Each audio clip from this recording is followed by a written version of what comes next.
Chapter 19. The carriage was old and rickety, and it swayed sideways upon the granite street, but the passengers paid no heed to this. A little door at the top of the cab snapped open, and a large blue eye appeared. "Snow ahead, miss, pardoning the inconvenience."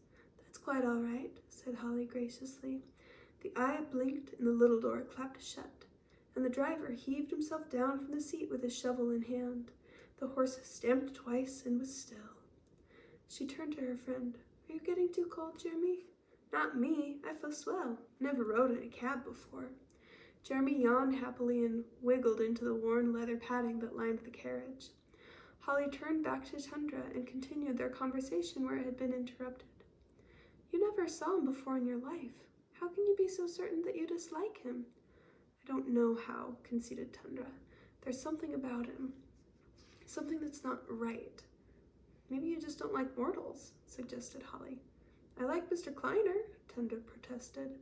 "I even like Jeremy here, despite his disbelief in my existence." "I believe in you now," objected Jeremy. "But to get back to the point," Holly said, "you don't like Mr. Hartman or Mr. Carroll, do you?" "Well," Holly smiled in the darkness. "As for Mr. Hartman, it's nice to be treated like a young lady." "What?" said Tundra incredulously. "You thought it was nice to be called a flower in the desert." "No one's ever called me a flower in the desert before," Holly said. "He held your hand too long," said Tundra stubbornly. "It was indelicate." "You ought to hear yourself. You sound like an old hen. What do you think of Mr. Hartman, Jeremy?" "Huh? Oh, I think he's a fellow with plenty of money, and he's going to spend it in Carroll's store. Don't see what else there is to think about him. He's friendlier than old Carroll, that's for sure." "Ah, yes, Mr. Carroll," said Tundra. Holly was silent. "Well, Holly, does he make you feel like a young lady too?" "No," Holly replied hesitantly. "He makes me feel like something has happened, or is about to happen. And I want to get away, but I can't. As though my foot has fallen through the floor. I can't stop watching him. And I can't stop thinking that I know him. I know him." Her voice faded. Tundra felt a sizzle of fear. "It's him," he thought, his fur bristling on his back. "It's Huracan, and I must stop him." Again, he pictured the glove gripping the banister as Carroll's eyes roved over the shop until they fell upon Holly's face. Then another glove gripped Holly's hand. It could be either of them, he thought despairingly. It could be anyone. His eyes fell on a short man who was thundering along the sidewalk with a tremendous scowl on his face. Perhaps that's Huracan. Or Jeremy. That would be clever, wouldn't it? The boy looked childish and innocent. But still, thought Tundra. And then there was Mr. Kleiner. Hadn't he suggested that Holly board under the same roof as he? Wasn't that suspicious? Tundra's muscles ached with the desire to lunge, to bring something down, to seize and shake it until its head flopped brokenly from side to side. No, he took a breath. It could be anyone, but I mustn't frighten her, he cautioned himself. Keep watch. Be ready. But be certain first. He shook his head to dispel his dark thoughts and heard Holly asking, Are you so tired, Jeremy? Would you like my cloak for a pillow? I really don't need it. Jeremy stretched. No, I'm not so tired. When you live like me, out and about, you catch yourself some shut-eye whenever you can. This is nice and cozy in here. Holly glanced around the cab's tired interior.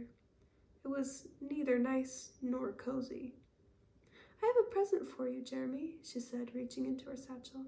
Jeremy straightened. For me? He croaked as she put a small figure into his hands. In the watery light of the street lamps, he looked down. Hey, it's one of them dolls. Hey, look at that. It's me. With a rough finger, he brushed the little face that bore his own broad cheekbones and wide smile. It's me, he repeated. But I have a nice suit on.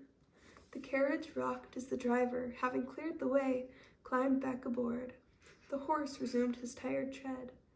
I know the boys on Earth don't play with dolls, began Holly anxiously, but I thought Maybe this could be a sort of memento. She looked at Jeremy, but his face was hidden in the shadows. What's a memento? He asked after a moment. It's a thing that reminds you of someone or something that happened, she began. I don't need no memento, he said, his voice hoarse. I won't never forget you. I never got a present for, except some food, and that's not the same. You give me this, and I'll keep it forever. Don't you see? Holly brought the figure up in the light. It is you, all grown up into a doctor. It's you just exactly as wonderful and special as you are right now, but grown into the person you will be. A doctor? A cautious smile lit Jeremy's face. Yeah? Think I'll look like that? In my mind, a doctor don't look like me. That's why I made this for you, Holly said, looking into his eyes. A doctor can look just like you, just precisely like you. There was another silence in the carriage. Holly saw Jeremy rub his cheeks furtively. Jeremy, what do you want to do that for? He said. I never done nothing to you. Jeremy, dear, tell me, what have I done? Cried Holly. You go and make me want something I can't have. You give me this little doll thing, and I look at it, and it's like it's saying, you can do it, you can become something good, and you know I can't. Jeremy, Holly said, and her voice was certain, you already are something good. You're better than good. You've made a home for all those children, a real home. You've taken care of them and taught them that there's love in this world. You've done everything I ever wanted to do myself, and I admire you more than I can say. You have proven that you can change the world. You have to believe that you can make yourself what you want to be. I believe it already. And so does Mr. McElhenney and Mr. Kleiner, and all the children in the park believe in you. You're the only one that doubts. Believe in yourself. Look what you can be. She pulled the dream doll up before him, and his eyes rested on it thoughtfully. You think I changed the world? He asked. Yes, said Holly definitively. You think I could really do it? Get some schooling, get to be a doctor someday? Yes. I can't read and write. You can learn, said Holly promptly. What you need to know, you can learn. What you already know can't be taught. There was another silence. I heard a school you don't have to pay nothing for. Mr. Kleiner told me. Jeremy, that's wonderful. Are they nearby? Dunno. Never asked no more about it. Why? I got to thinking it'd be all little kids, babies, and me. Guess I felt stupid. Now it was Holly's turn to be quiet. I know what you mean, she said slowly. I felt sometimes like I'd be less trouble if I just sit back and be quiet. But dreams are too important. We can't just let our dreams dry up and die because then our hearts would break. Tundra, hidden in the dim corner of the carriage, bowed his head. Take her away now, and she will never smile again, he thought. He looked out the greasy window at the few passers-by, bundled up against the fearsome cold, and wished hopelessly that Holly was safe at home. The door opened, and before them stood a small, round lady. Her dark brown hair was brushed over her ears in an unfashionable bun. Her eyes were kind as she peered nearsightedly at the three faces before her. Yes? Good evening, Mrs. Kleiner, ma'am, Jeremy began. This here is Miss Holly Claus, who is in a matter of moments, the arrangements were concluded to Jeremy and Mrs. Kleiner's satisfaction. As for Holly and Tundra, they were struck dumb by the mouth-watering aromas that were wafting into the front hall where they stood. Do come into the parlor, Miss Claus. Your dog is welcome too, of course. Come along, Jeremy. I am fond of animals, though I keep none myself. You see, we've scarcely enough room for humankind, let alone a pet. It was true. The parlor was stuffed with potted trees and flowers. There was even a vine growing from a brass bowl set near the door, and dangling flowers brushed Holly's face as she entered. The piano was lost in a jungle of orchids, and the dark horsehair sofa was embellished with the drooping fruit of a pomegranate tree that hung over its back. Making himself small, Tundra squeezed into a space between curio cabinet and an aspidistra and waited for the source of the delicious smells to appear. "We're just waiting for Mr. Kleiner, for he will bring the candles," Mrs. Kleiner was saying.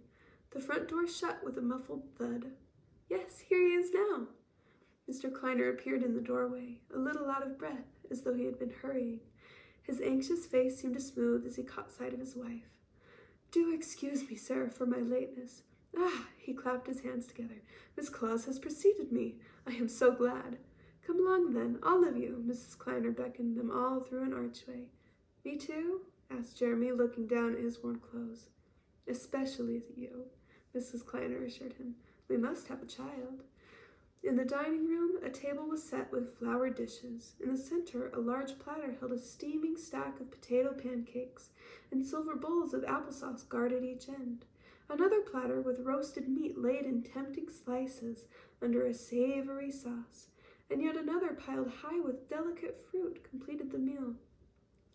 Mr. Kleiner produced a brown paper packet from his coat and opened it, revealing 9 candles. Carefully, he placed them in the silver menorah that stood on the table.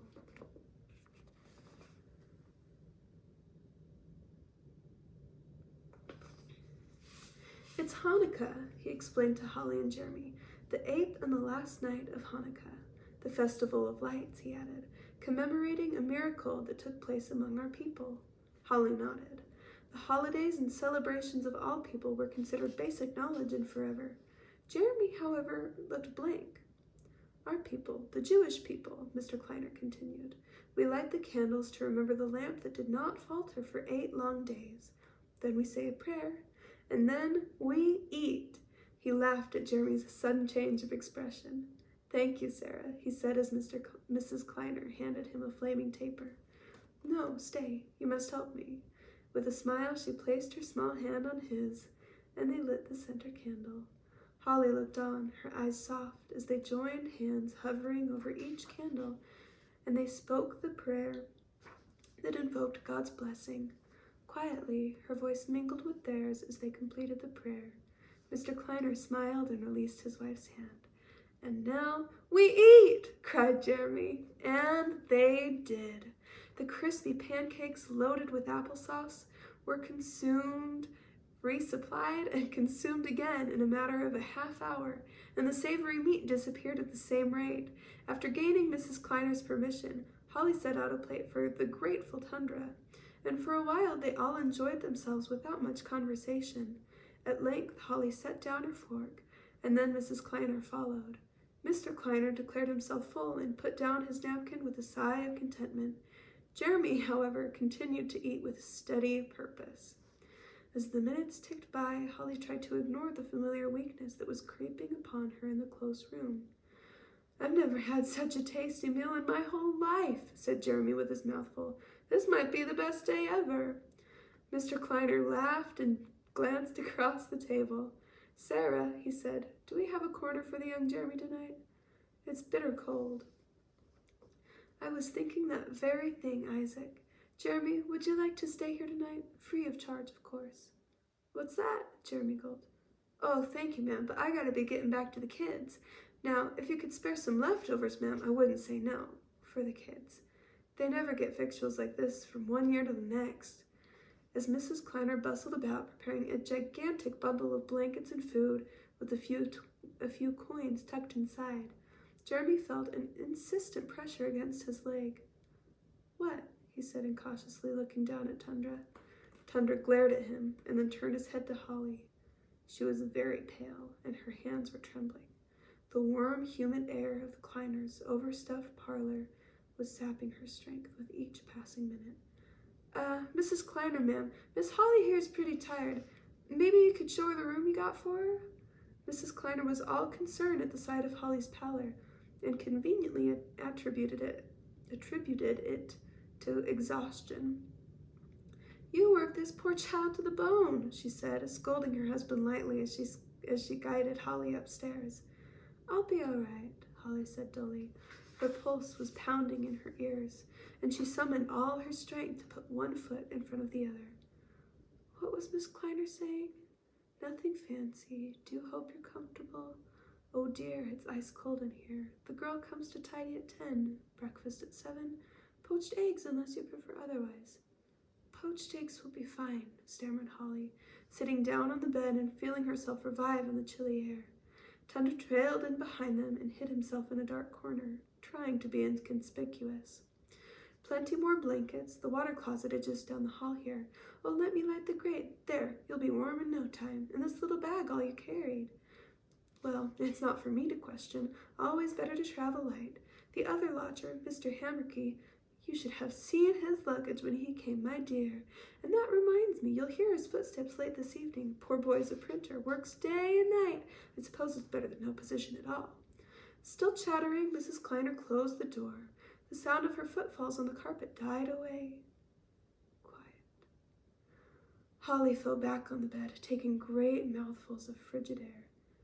Can you turn that thing off? Tundra asked, staring at the gas fire. Yes. Holly rose and fiddled with the handle. The gas hissed away to nothing. Hungry for cold, she flung open the narrow window and found, to her surprise, a tiny balcony that hung over the street far below. You are welcome to come in, Snow, she called to the sky, and was rewarded with a scattering of flakes. She flopped down on the bed again. After a long silence, she said into the darkness, Was it only last night we were at home? Only last night. They were quiet, remembering. I miss them all so much. Holly's voice shook a little. Do you think Mama's worried? I think she's worried, but not as much as your father. But we'll pretend he's not for her sake. And but he'll pretend he's not for her sake. And she will know that he's pretending, and pretend herself that his calmness is the only thing that keeps her from a nervous attack, said Tundra with a chuckle. You know them so well, said Holly, laughing softly. I've known them so long.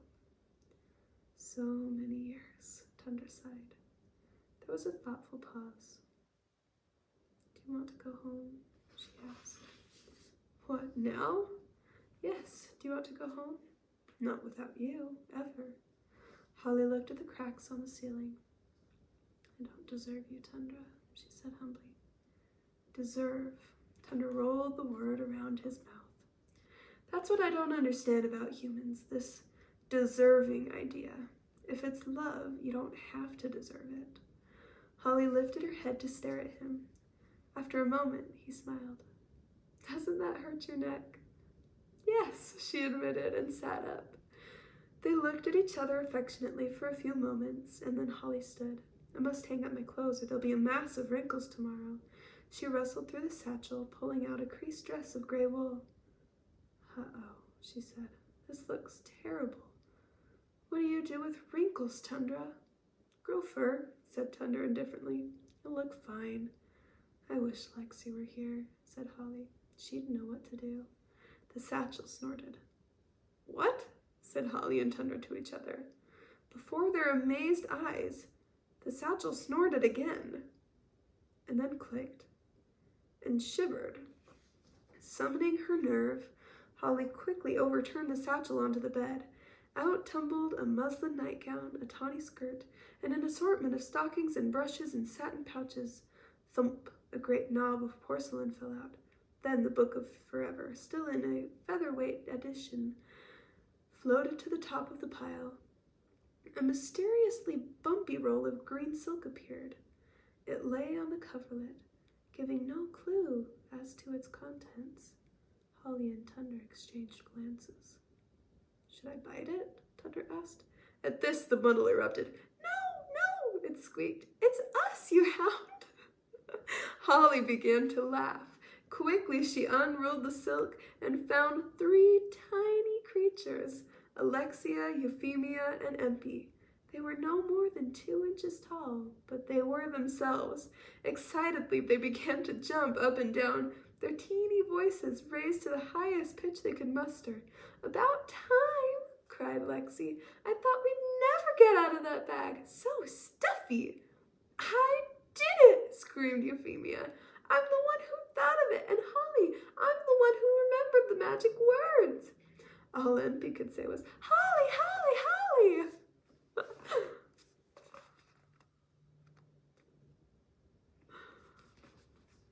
I'm so glad to see you, my wonderful friends, Holly said. I was just saying to Tundra that I missed you all horribly.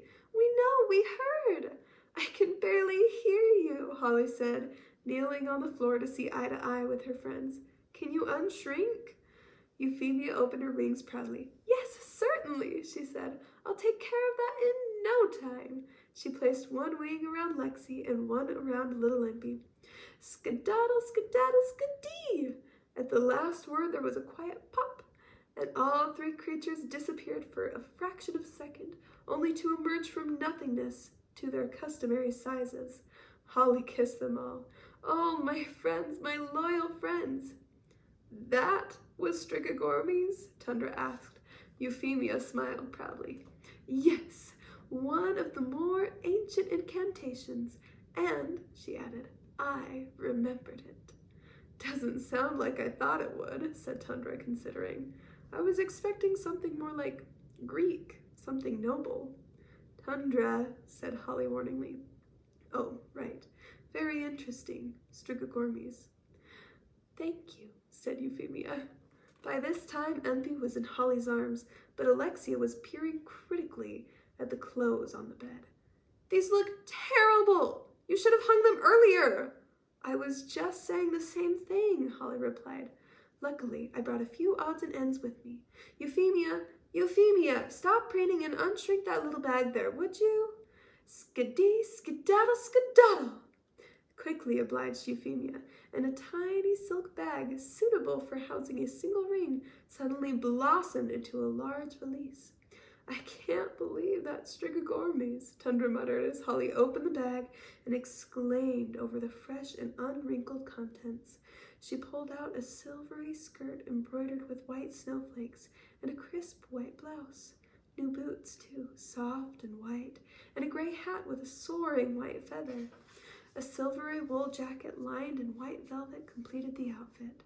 A dress the color of sea foam with a long fitted coat of raspberry wool.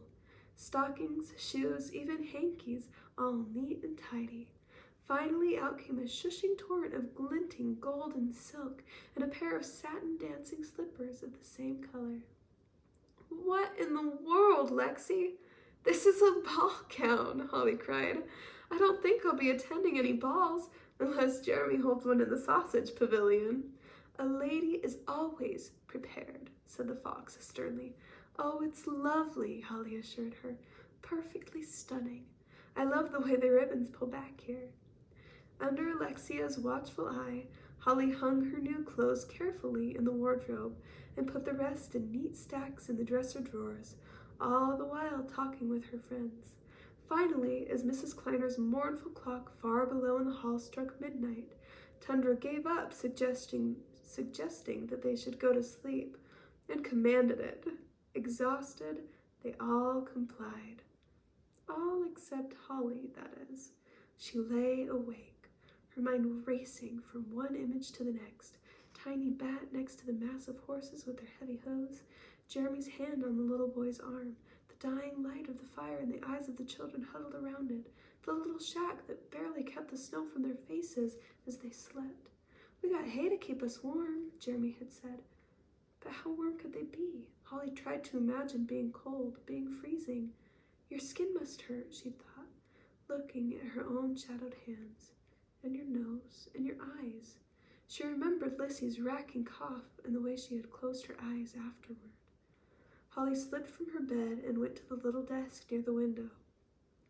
Pulling aside the curtain to admit the thin light of the moon, she broke off a morsel of porcelain from her bag and began to smooth the warm lump in her hands. She had only seen Lissy for a few moments, so she had to close her eyes to remember the short chin and soft brow. Once well, the thin cheeks would fill out. Yes, just like that. When her work was done, she peered into the darkness outside her window. On an impulse, she climbed out onto the tiny balcony and looked up at the indigo sky with its silvery crescent. From the clear night, a fluttering ring of snow crystals descended silently. Magic, she murmured as the glistening snow wove itself into a light mantle around her shoulders. It did not melt, but grew, until she was wrapped in a cool shawl spangled with lacy patterns of the snow. Holly smiled and pulled the shawl close around her. She returned to the quiet room and slipped into the bed, wrapped in the gossamer shawl. Near her feet she could hear Lexi's soft sighs and Empy's waffles. A few snowflakes drifted in the open window. She was among friends. She was safe. She slept. In a gray, stony house across the street, a lank curtain also dropped back into place. The inhabitant had had some trouble persuading the landlord to rent to him every room on the floor. "But I got a good boarder there in room 3, the landlord had said, perspiring. "I'll pay you 4 times his rate," the man said smoothly. "For how long?" the landlord replied doubtfully. "For a week." "Well, I suppose Mr. Fairley could come downstairs to the back parlor for a week." "You say you only want it for a week?" "A week," he said through clenched teeth. "But you'll pay for a month." The landlord still didn't believe it. "Yes." "Well," the landlord sighed. "All right." Oh, but it had been well worth it, he reflected now. Very well worth it. The girl was right there, within view. Nothing could happen without his knowing it. He looked down at his mortal clothes, binding, scratching, chafing him throughout the day. He pulled off the black gloves and regarded the hands that had been imprisoned within them. Now the skin seemed to melt away, and the bones themselves squeezed and lengthened until the familiar scaled silver skin slipped over the open flesh. Ripping off the black coat and stiff collar, he sighed. Oh, and the hat, the vile hat that seemed to rest just where the iron band bit most painfully into his flesh. He looked at himself in the long mirror. Much better. Ever so much better. Opening his mouth wide for the first time in hours, he smiled at his appearance and inspected his mottled tongue. The mirror began to spin on its stand, around and around, madly. He started to laugh wildly. "I am so very close," he thought.